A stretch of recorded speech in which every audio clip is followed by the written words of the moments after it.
Assalamualaikum warahmatullahi wabarakatuh. Semoga keadaan kalian baik-baik saja. Salam sejahtera untuk kita semuanya. Pertama-tama saya ucapkan terima kasih kepada Wahid yang telah bersedia untuk mengajarkan saya mengenai mata kuliah analisis industri selama setengah semester ini. Nah, saya Ahmad Subhan Saputra dengan NIM 146. Di sini saya membuat video presentasi mengenai analisis strategi industri-industri sesuai dengan kebutuhan. Nah, mungkin langsung saja ya. Untuk industri yang saya pilih ada 3. Yang pertama ada cryptocurrency, dan yang kedua ada artificial intelligence, dan yang terakhir ada bioteknologi. Sebenarnya saya ingin memilih space atau mengenai luar angkasa, tetapi karena memang penelitian itu masih terbatas dan masih dalam tahap penelitian, ya belum ada manusia yang tinggal di Mars ataupun di planet-planet lain, makanya saya memilih bioteknologi. Mungkin langsung saja ke yang pertama, itu cryptocurrency. Apa itu kripto? Nah, ya kita semua tahu ya, kripto merupakan sebuah inovasi atau terobosan baru lah dalam sistem keuangan di dunia ini. Nah, kripto ini sebenarnya sebuah mata uang yang terinspirasi dari Bitcoin. Nah, Bitcoin ini kan pertama kali diluncurkan pada tahun 2009 oleh Satoshi Nakamoto. Nah, dengan adanya Bitcoin, maka bermunculan nih kripto yang lainnya yang mana menjadi terinspirasi dari Bitcoin.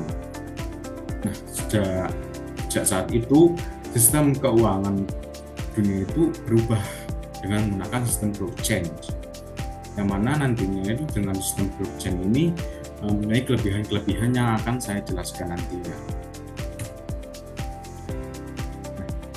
Nah, di sini saya akan menjelaskan mengenai beberapa strategi framework mengenai cryptocurrency untuk kripto. Untuk yang pertama, strategi bersaing generik dalam industri cryptocurrency. Yang pertama itu adalah cost leadership, yaitu transaksi cepat dan biaya minimal. Nah, jadi dalam hal ini tuh kripto ini menggunakan strategi yang berfokus pada atau menawarkan biaya transaksi yang rendah. Jadi kayak tidak ada beban transaksi yang dilakukan itu tidak terlalu tinggi.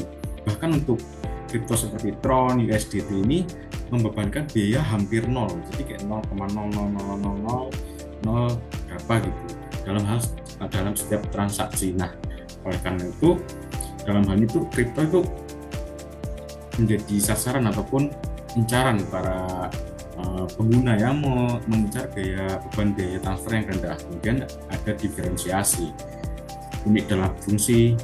Nah, jadi dalam hal itu diferensiasi itu kan sesuatu yang unik yang hampir sulit ditiru oleh yang lainnya. Jadi kripto ini sangat unik sistemnya, yang mana menggunakan sistem blockchain tadi. Misalnya di Bitcoin, ya kita sering mengenal Bitcoin itu ya emas digital gitu ya. Bitcoin ini mempunyai keunikan sendiri, di mana mata uang kripto Bitcoin ini banyak orang yang menggunakan Bitcoin agar terhindar dari namanya ancaman inflasi. Jadi dengan Bitcoin kita bisa menghindari inflasi yang ada saat ini. Banyak sekali orang yang mengkonvert uang mereka ke dalam Bitcoin. Kemudian ada Ethereum atau smart contract. Nah, jadi dalam smart contract ini merupakan inovasi yang mana bukan pengembangan aplikasi yang terdesentralisasi dengan blockchain gitu loh. Jadi kayak tentunya menggunakan basis dari blockchain, dan fokus strategi itu target segmen spesifik. Nah, misalnya privacy coin dan CBCD. Nah, jadi cryptocurrency ini menargetkan pasar segmen yang spesifik, misalnya kayak privacy coins, yang mana fokus transaksinya itu ada anonim dan juga CBDC. CBDC merupakan central bank digital currency yang mana diciptakan untuk berfokus pada pembayaran antar bank gitu. Jadi kayak CBDC ini fokusnya pada pembayaran transaksi antar bank. Kemudian untuk privacy coin ini fokusnya lebih ke anonim, pemakai anonim. Kemudian analisis pesaing dalam industri cryptocurrency. Nah, Yang pertama itu ada tujuan masa depan, fondasi keuangan, fondasi teknologi, kemudian juga mempertahankan kedaulatan moneter. Nah, jadi sekarang ini kan banyak proyek-proyek yang ingin menggantikan sistem keuangan lama yang tradisional dan masih cenderung sangat susah untuk bertransaksi ya. Makanya perusahaan-perusahaan itu ingin menggantikan infrastruktur lama itu dengan sistem blockchain yang mana lebih terbaru, kemudian lebih aman dan juga lebih cepat. Dan untuk strategi saat ya ini ya strategi dari kripto sendiri yaitu skala teknologi, puas aplikasi, dan raih adopsi regulasinya. Jadi dalam hal itu kripto itu bisa fokusnya itu mengadopsi teknologi, memperluas teknologi, dan juga melakukan riset dan teknologi. Nah, riset-riset inilah yang nantinya akan terus dikembangkan dan yang mana tujuannya itu bisa agar bisa dikenal luas oleh masyarakat dan bahkan oleh instansi tertentu, sehingga nantinya cryptocurrency ini akan bahkan bisa menggantikan sistem keuangan ya, karena sistem keuangan ini untuk sekarang ini mulai dipersusah dalam hal administrasi maupun apapun.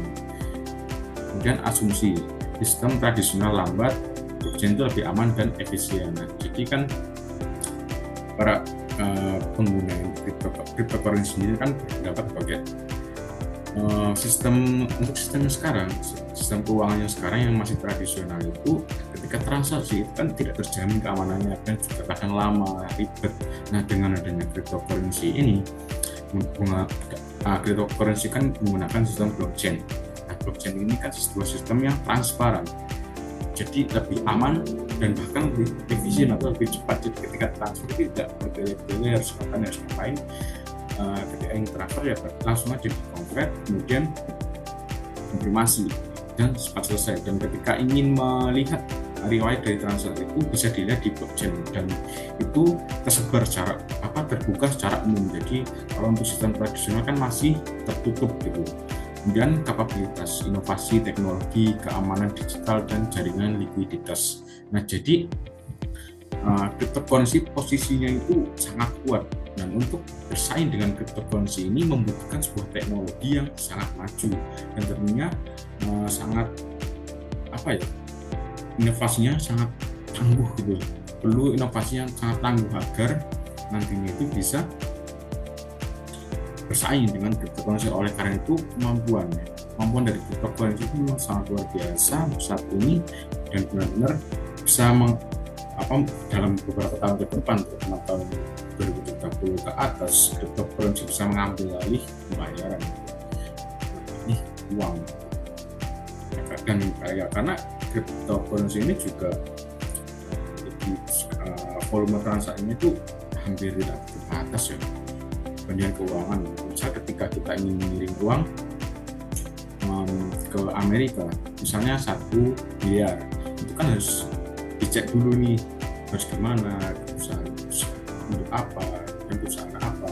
Namun dengan cryptocurrency ini kita bisa mengirim hanya dalam 10 menit saja. 10 menit itu bisa langsung ke Amerika. Sangat benar-benar kemampuan dari cryptocurrency itu masih sangat kuat dalam hal persaingan, dan masih belum ada yang mungkin ya persaingan sendiri itu masih dalam lingkup cryptocurrency, bukan dari yang lainnya.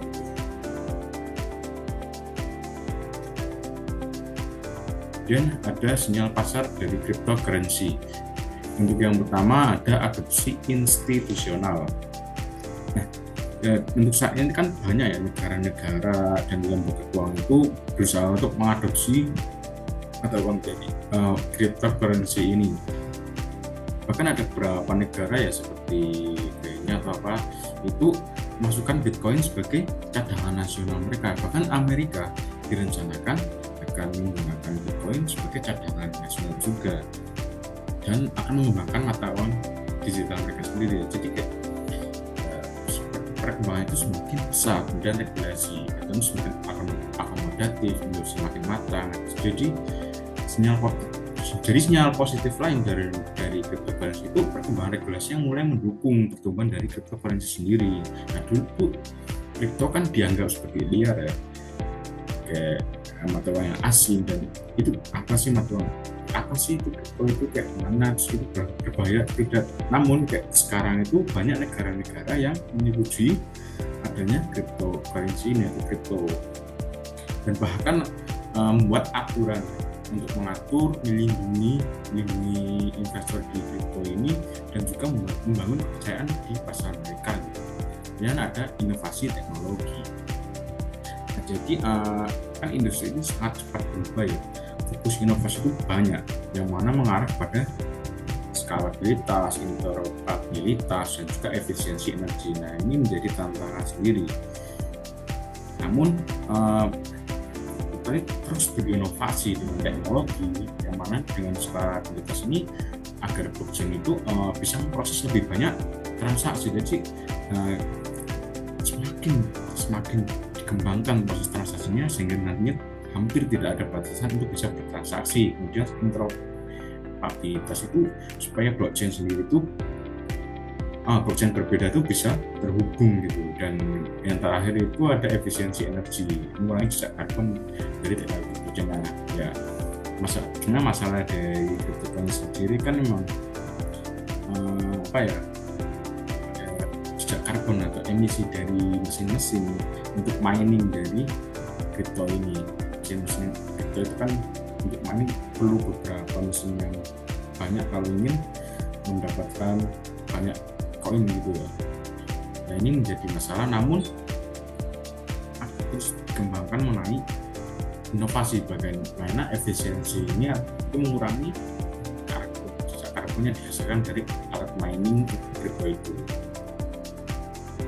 Dan langkah kompetitif dalam industri cryptocurrency. Yang pertama, strategi ofensif, yaitu teknologi disruptif, luas kasus penggunaan, dan interoperabilitas. Jadi kayak banyak proyek yang menggunakan teknologi disruptif untuk membahas kasus menggunakan blockchain itu, seperti DEF ataupun Decentralized Finance (NFT), kemudian juga GameFi, dan sekarang itu SociFi, yang mana mereka tuh kayak bekerja untuk mengembangkan riset, yang mana nantinya itu menciptakan interoperabilitas ya. Interoperabilitas seperti yang sudah dijelaskan di depan tadi itu, agar semua blockchain itu bisa terhubung satu sama lain. Dan nantinya itu ekosistem dari blockchain ini bisa lebih besar dan lebih menarik. Dan untuk strategi defensif dari cryptocurrency di industri di cryptocurrency ini, membangun komunitas, patuhi regulasi, dan juga diversifikasi layanan. Jadi perusahaan juga membangun sebuah komunitas.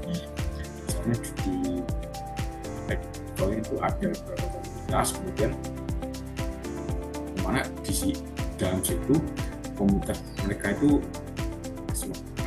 mereka mempunyai pelanggan yang loyal terhadap misalnya Bitcoin. Kemudian mereka juga ini juga mengikuti standar regulasi di berbagai negara, jadi menyesuaikan standar regulasi cryptocurrency ini, dan juga mendiversifikasi layanan dalam hal seperti exchange, wallet, dan juga ekosistem. Jadi setiap cryptocurrency menyesuaikan ke wilayahnya. Misalnya di Indonesia itu ada cryptocurrency itu sedia untuk digunakan dengan exchange-nya seperti awalnya seperti Dana, dan bahkan beberapa bank sudah terhubung itu bersedia untuk melakukan exchange. Jadi aplikasi yang sedia. Kemudian pertarungan standar versus proof of stake, yang mana stablecoin bersaing. Jadi dalam hal standar teknologi antara misalnya proof of work, yaitu seperti Bitcoin yang membutuhkan energi besar, melawan proof of stake yang lebih hemat energi seperti Ethereum 2.0. Jadi dalam hal ini tuh di industri kripto sendiri juga terdapat kompetitif atau terdapat persaingan. Jadi lebih ke, namun persaingan ini masih standar gitu. Jadi namanya standar dan sesuai dengan aturan. Dan juga ada kompetisi antar stablecoins ya, misalnya USDT versus USDC, yang mana saling berebut untuk menjadi pilihan utama untuk transaksi antar lintas negara. USDT dan USDC ini kan tidak seperti pertukaran di dalam industri kripto. Misalnya USDT untuk pertukaran dengan Bitcoin atau Ethereum dan atau lainnya. Nah, jadi intinya itu industri cryptocurrency sendiri itu industri yang sangat dinamis dan kompetitif, penuh dengan inovasi serta perubahan cepat gitu. Nah, dengan adanya saing-saing muda itu tentunya nantinya industri dari cryptocurrency itu lebih diterima oleh masyarakat. Mungkin selanjutnya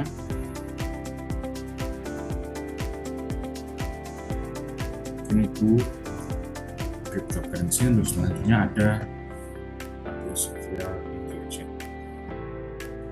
Jadi artificial intelligence atau biasa disebut AI ini merupakan sebuah pengembangan sebuah teknologi dalam hal kemampuan mesin itu meniru fungsi dari seperti kayak belajar, kemudian juga mengalah, berpikir, dan keputusan ataupun yang lain-lainnya.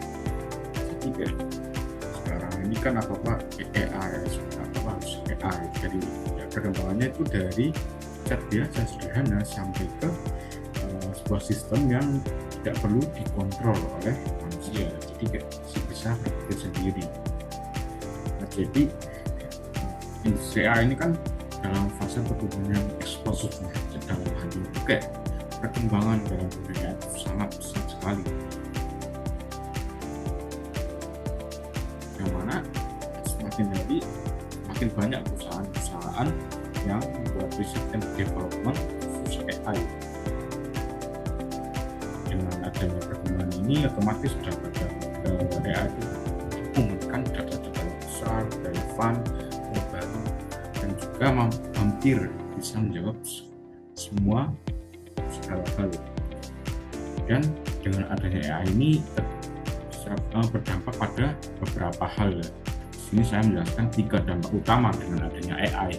Yang pertama itu otomatisasi pekerjaan rutin. Jadi pekerjaan yang berulang, kemudian juga pekerjaan entry data, analisis data, maupun kayak layanan pelanggan itu bisa dilakukan oleh AI dengan tentunya dengan biaya yang murah dan juga tanpa adanya batasan tenaga. Jadi secara real-time kapanpun dan dimanapun gitu. Kemudian yang kedua ada pengambilan keputusan basis data. Nah, dengan AI ini organisasi maupun perusahaan itu bisa mengambil keputusan dengan melakukan analisis AI.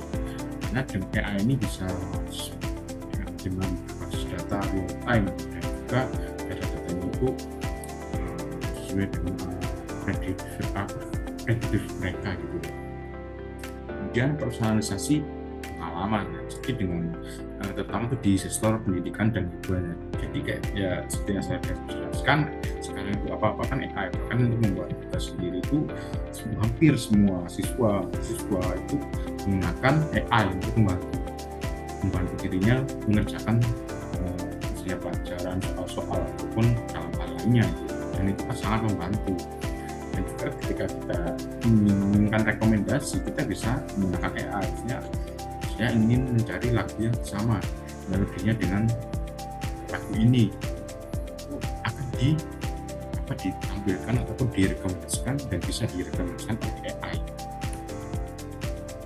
Dan selanjutnya saya akan analisis framework dari AI ini.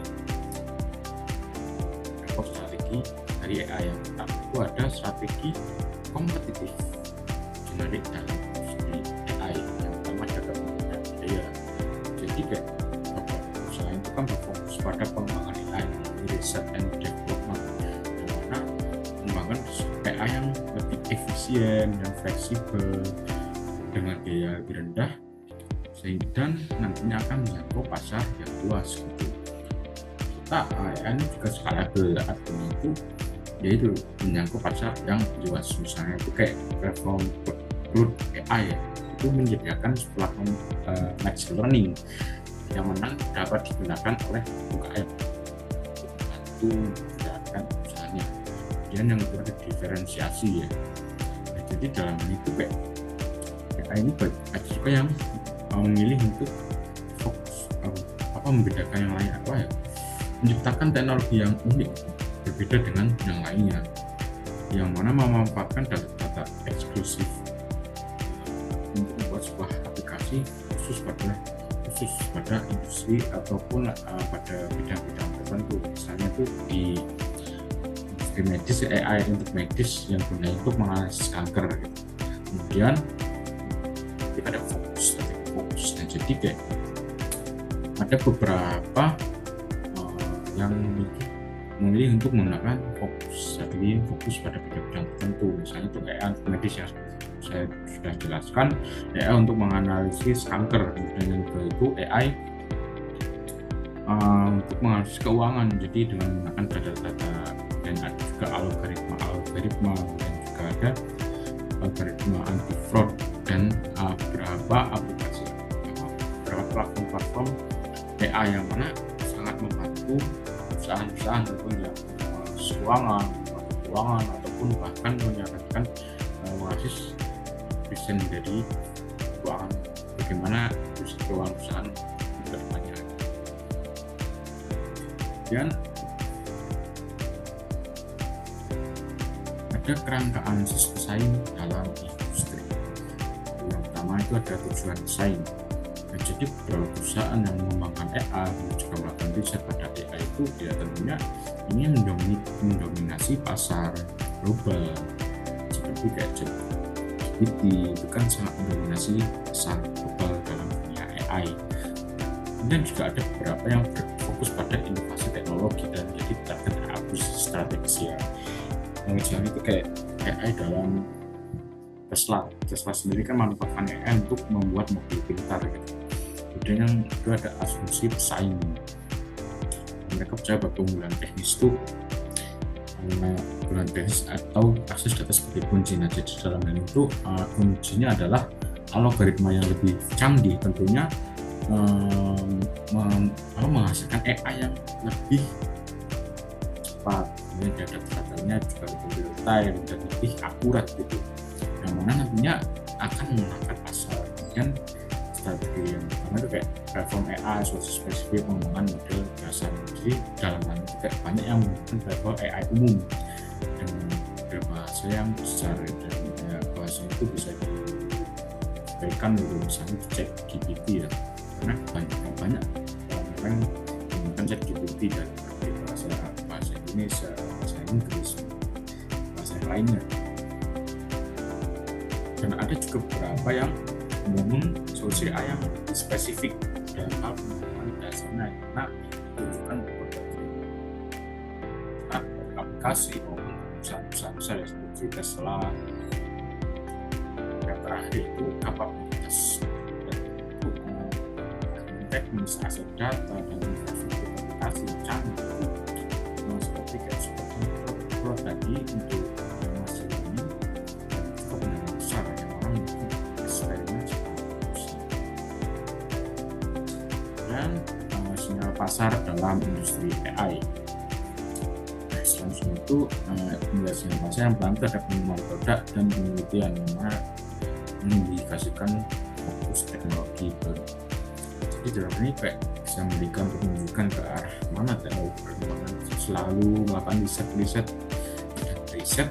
untuk AI ya, dan dalam hal itu kayak untuk AI bioinformatika maupun untuk AI yang dengan teknologi yang terbaru sekarang seperti teknologi kuantum. Jadi kayak besok mungkin ada menggunakan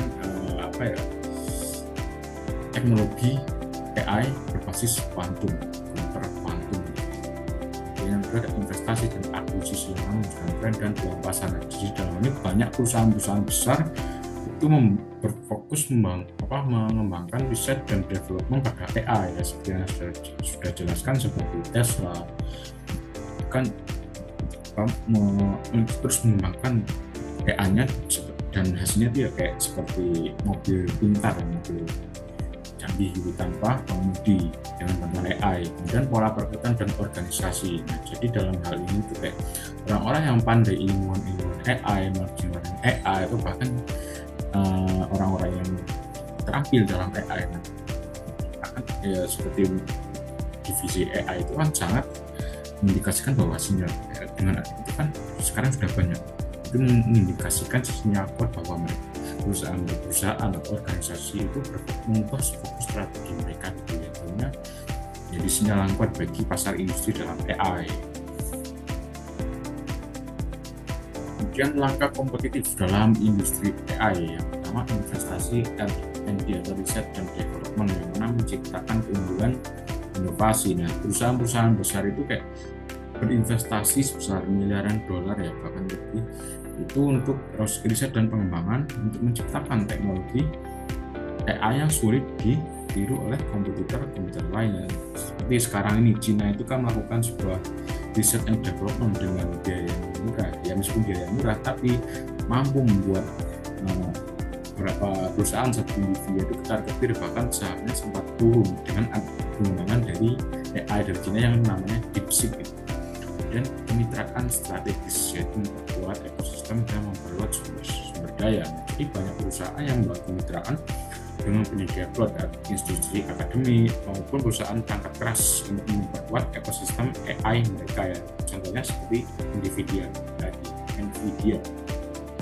Yang terakhir adalah strategi harga dan go to market, revenue untuk basis nilai dan spesialisasi pasar. Jadi dalam hal itu kayak untuk premium misalnya kayak layanan gratis untuk pengguna awal, kemudian ada basis nilai untuk brand-brand tertentu, dan spesialisasi pasar untuk bidang-bidang tertentu, misalnya bidang medis maupun bidang industri seperti perusahaan otomotif ya, seperti Tesla itu yang menggunakan sebuah mobil dengan berbasis AI. Nah, jadi intinya itu ya AI salah satu sektor yang paling dinamis gitu, dan transformatif di dunia saat ini, dan memahami dinamika strategi kompetitif, sinyal pasar, dan juga langkah-langkah yang mana dapat membantu perusahaan untuk membantu perusahaan untuk berkembang dan juga menciptakan advantage bagi perusahaan itu sendiri. Oke, baik. Nah, untuk materi selanjutnya yaitu bioteknologi.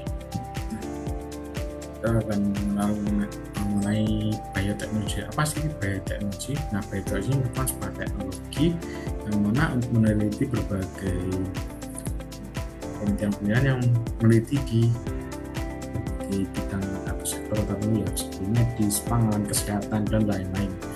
Nah, di bioteknologi sendiri itu ada yang namanya CRISPR ataupun Clustered Regularly in Space Short Biodynamic Repeat, atau teknologi pengeditan gen, yang mana teknologi ini membawa revolusi dalam teknologi pengeditan gen yang sekarang ini. Nah, bioteknologi itu sangat berperan, mempunyai potensi yang sangat luas, sangat besar, karena semakin berkembangnya pangan, semakin berkembangnya manusia, maka kebutuhan akan teknologi seperti kesehatan, pangan maupun teknologi lainnya itu akan semakin meningkat. Nah, di sini saya akan bahas mengenai teknologi bioteknologi di bidang pangan ataupun pengembangan tanaman. Jadi dalam hal CRISPR tadi, untuk bioteknologi pangan ini itu bisa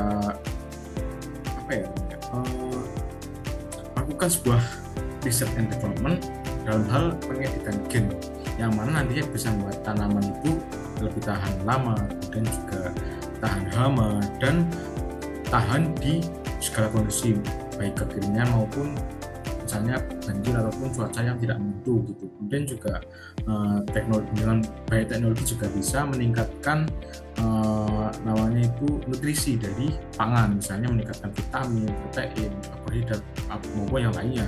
Dan juga dengan adanya bioteknologi ini, selama ini kan penggunaan pupuk dalam tanaman itu agak riskan ya, karena menggunakan pupuk sintesis. Nah, dengan adanya rekayasa dari bioteknologi ini akan menciptakan sebuah produk pupuk ramah lingkungan. Jadi lingkungan itu lebih terjaga dan tidak tercemar. Nah, untuk selanjutnya saya akan menganalisis framework dari bioteknologi. Untuk yang pertama yaitu strategi kompetitif dari dalam industri bioteknologi. Untuk yang pertama yaitu diferensiasi, yaitu inovasi teknologi CRISPR, yang mana tadi sudah saya jelaskan. CRISPR itu merupakan sebuah teknologi pengeditan gen yang terbaru, generasi terbaru. Nah, dalam hal diferensiasi dalam industri bioteknologi itu menciptakan varietas tanaman yang unik dan berbeda-beda. Misalnya itu kayak tanaman yang tahan busuk, dan misal gandum yang rendah gluten, tomat yang tahan busuk, ataupun misalnya beras yang mempunyai zat gizi yang tinggi. Kemudian yang kedua adalah kepemimpinan biaya, misalnya itu kayak Vinken, mana deterjen dengan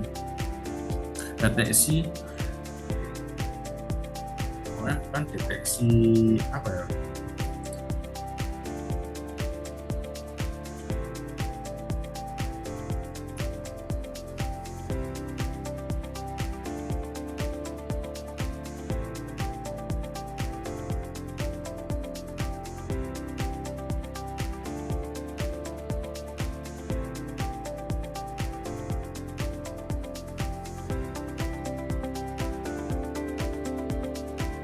jadi kemudian ada kepemimpinan biaya, misalnya Vinken mendeteksi DNA yang murah dan praktis. Jadi dalam hal itu mengembangkan teknologi dengan biaya yang terjangkau untuk proses pengembangan, riset dan development dari tanaman atau pangan atau tumbuhan. Kemudian ada fokus itu spesialisasi pada terapi spesifik ataupun gen maupun penyakit langkanya. Jadi perusahaan itu fokus pada inovasi tanaman-tanaman ya, mulai kriteria ataupun kemampuan sosial tertentu, misalnya gandum yang tahan hama, kemudian juga padi yang beberapa negara tropis, kemudian juga ada jagung yang tahan dalam kekeringan. Dan yang ketiga, kemudian selanjutnya ada analisis kompetitor dalam bioteknologi. Pertama sekali itu tujuan sains, itu inovasi, terapi dan pengamanan paten. Jadi dalam hal ini itu kayak bioteknologi berfokus pada pengembangan tanaman, yang mana nantinya mereka itu bertujuan untuk memimpin pengembangan tanaman spesies baru yang berbasis CSPR, yaitu pengubahan gen. Jadi pengubahan gen dari tanaman. Dan asumsi sains optimisme terhadap regulasi dan adopsi teknologi. Dan bioteknologi sendiri itu dalam hal ini yakin bahwa untuk kedepannya nanti konsumen dan regulator maupun apapun itu akan menerima produk-produk yang telah dikembangkan tadi dengan berbagai cara, kemudian juga mengadopsi teknologi. Jadi dalam bentuk yang namanya bioteknologi ya, atau pengeditan gen ya, pasti menggunakan teknologi, dan oleh karena itu perlu menggunakan teknologi yang terbaru saat ini, teknologi yang tentunya jauh lebih canggih. Kemudian untuk strategi saat ini yaitu pengembangan presisi CRISPR atau pengeditan gen serta aplikasi farmasi. Nah, jadi dalam hal ini itu maksudnya kayak fokus untuk memperbaiki pengeditan gen, dan dalam aplikasi farmasi maksudnya itu lebih ke bekerja sama dalam hal kandungan gizi dari pangan tersebut. Kemudian ada kapabilitas utama, yaitu ada riset and development yang kuat, kolaborasi riset dan lain-lain. Jadi dalam hal itu kuat dalam hal riset and development, kolaborasi dengan lembaga pertanian, organisasi pertanian maupun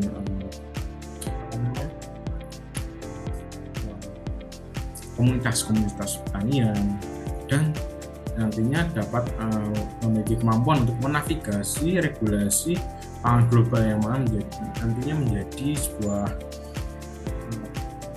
cikal bakal ataupun menjadi sebuah jadi sebuah taruhan awal dalam hal perkembangan teknologi pangan. Dan ada market signal. Jadi dalam hal ini yang pertama ada signal investasi, riset and development, yang mana berfokus pada cari SPR dan meminimalisasi off target. Nah, jadi dalam hal ini juga yang namanya teknologi selalu melakukan riset and development, sehingga nantinya pendanaannya akan meningkat untuk melakukan riset and development. Nah, oleh karena itu berfokus pada pengembangan gen atau meningkat pengeditan gen, yang mana agar nantinya pengeditan gen tersebut akan lebih tepat dan nantinya akan memperluas dari ke berbagai jenis-jenis tanaman untuk pangan. Kemudian yang kedua ada biasanya ada minimasi off target. Nah, jadi dalam itu fokusnya pada teknik penyederhanaan proses dalam hal persetujuan dari regulasi. Kemudian itu ada pengumuman produk dan kolaborasi. Nah, jadi dalam hal ini itu indikator arah strategi dan inovasi. Jadi dalam hal ini banyak perusahaan-perusahaan yang berminat dengan perusahaan benih global ya, seperti benih padi, gandum, untuk benih-benih yang tentunya untuk pangan, ya contohnya seperti Bayer, Corteva, dan juga Syngenta.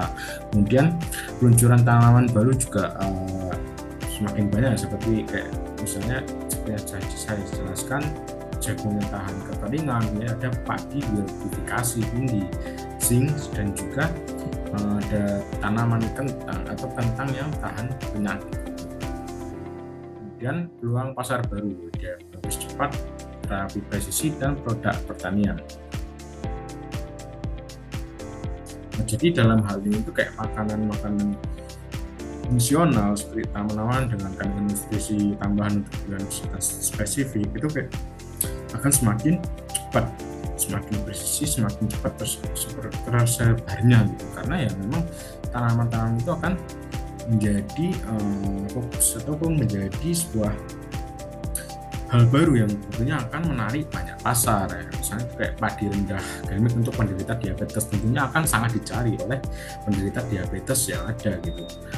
Ataupun kayak tanaman yang membutuhkan sedikit lebih air, sedikit pupuk, dan juga yang mana nanti itu hal itu akan membantu petani untuk memperbesar keuntungan serta membantu pemerintah dalam menjalankan regulasi green agriculture ini. Itu penghijauan dalam pertanian, jadi kayak lebih ramah lingkungan teknologinya. Kemudian yang terakhir itu quarter 5 force dalam industri atau teknik 5 quarter. Yang pertama ada ancaman beragam ya tinggi tapi mulai berkurang lewat teknologi yang terjangkau. Jadi ancamannya banyak ya, karena dengan teknologi CRIS SPR ini lebih, namun meskipun ada berbagai proyek yang tertarik dengan teknologi, terutama dengan teknologi CRIS SPR ataupun pengeditan gen, namun masih itu mulai berkurang menggunakan teknologi yang lebih terjangkau. Jadi dalam hal ini itu kayak teknologi CRIS SPR ini merupakan sebuah teknologi yang diprogram dengan biaya yang murah, lebih murah dibandingkan dengan rekayasa genetika tradisional yang mana menjadi ancaman bagi bioteknologi dalam hal teknologi. Jadi karena lebih murah, otomatis banyak yang ingin berpindah ke teknologi CRIS SPR daripada rekayasa genetika tradisional. Jadi ya ancamannya tinggi namun mulai berkurang dengan adanya teknologi. Jadinya nanti bioteknologi pangan akan semakin berkembang. Kemudian yang kedua ada kekuatan tawar pemasok. Nah, jadi dalam hal itu ya tinggi karena bahannya itu spesifik dan kompleksitas. Bahan-bahan intinya seperti CAS naik, kemudian grid RNA yang mana nantinya itu bahan-bahan yang akan digunakan untuk pengeditan teknologi. Nah, perusahaan juga harus membangun hubungan yang strategis dengan pemasok teknologi dasar, terutama untuk pemasok teknologi CRISPR atau pengeditan gen tadi. Kemudian untuk kekuatan tawar pembelinya itu bervariasi tergantung alternatif dan kebutuhan pasar. Jadi kayak konsumen ya mungkin belum sepenuhnya paham mengenai teknologi CRISPR atau pengeditan gen ini. Namun ya permintaan akan terus naik, akan terus tinggi dengan permintaan pangan yang sehat, berkelanjutan, bernutrisi tinggi, dan yang mana nantinya itu akan memperkuat posisi dari produsen, lebih ke produsen. Kemudian ancaman substitusi ya tentunya sangat rendah. Ya CS ya ancaman substitusi sangat rendah karena belum banyak ya teknologi seperti CRISPR ini yang mana mampu mengedit gen-gen dari tanaman ini. Namun ya untuk kedepannya mungkin teknologi baru ya bisa saja muncul. Ya meskipun begitu metode dari CRISPR ini yang mana penelitian gen berbasis talent, CFN, dan teknologi RNA itu terus berkembang, masih terus dikembangkan sehingga nantinya itu teknologi ancaman itu akan semakin rendah. Kemudian persaingan industri sangat intensif, inovasi paten menjadi kunci utama. Jadi dalam hal bioteknologi tentunya ya semua perusahaan berlomba-lomba untuk menciptakan sebuah pangan yang mempunyai ciri khasnya masing-masing. Dalam hal pengeditan gen, mereka tuh akan selalu berusaha untuk berkembang dan menjadi lebih baik dan juga menjadi sebuah patokan atau menjadi sebuah perusahaan bioteknologi pangan yang paling terkemuka, yang mana menjadi sebuah puncak rantai perusahaan gitu. Karena terus berinovasi baik melalui riset and development maupun melalui lainnya seperti adopsi teknologi ataupun yang lainnya. Nah, kecepatan inovasi, kemampuan menavigasi regulasi, GMO serta pengaruh terhadap persepsi publik itu menjadi faktor kunci dalam hal persaingan di dalam industri bioteknologi ini. Nah, mungkin sekian presentasi dari saya mengenai ke analisis industri dalam hal framework strategi ya. Yang pertama kan tadi saya sudah jelaskan mengenai cryptocurrency, kemudian juga yang kedua itu ada artificial intelligence, kemudian yang terakhir yang ini yaitu bioteknologi, yang mana tiga industri tadi itu akan diprediksi menjadi sebuah industri yang paling berpengaruh, paling tinggi minatnya dan juga paling dinantikan untuk dalam jangka waktu ke depannya nanti.